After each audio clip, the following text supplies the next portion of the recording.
Tuluyan ng nakalabas ng PAR ang sentro ng Severe Tropical Storm Christine na may international name na WIFA, at patuloy na ngayong kumikilos papalayo ng bansa. Patuloy namang magdadala ng maulang panahon ng habagat na hinahatak pa rin ng bagyo sa malaking bahagi ng Luzon, partikular sa kanlurang bahagi ngayong weekend. May nakabuntot kay Christine. Habang papalabas na ng PAR ang binabantayang Severe Tropical Storm Christine, isang potensyal na panibagong sama ng panahon o LPA ang nagbabadya namang pumalit at mabuo sa loob ng PAR.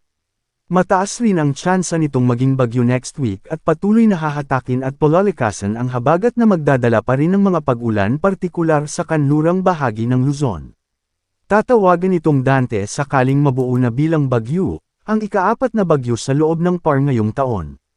Southwest Monsoon o habagat. Nakakaapekto ito ngayon sa nalalabing bahagi ng bansa, Cabalian Bicol Region.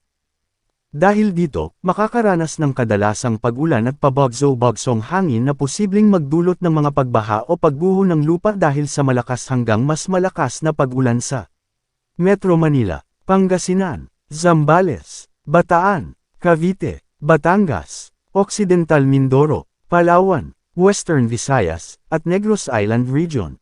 Dahil din dito, makakaranas ng paminsan-minsang pag-ulan at pabagso-bagsong hangin na posibleng magdulot ng mga pagbaha o pagguho ng lupa dahil sa katamtaman hanggang malakas na pag-ulan sa Central Visayas, Zamboanga Peninsula, ang nalalabing bahagi ng Cagayan Valley, ang nalalabing bahagi ng Central Luzon, ang nalalabing bahagi ng Calabarzon, at ang nalalabing bahagi ng Mimaropa.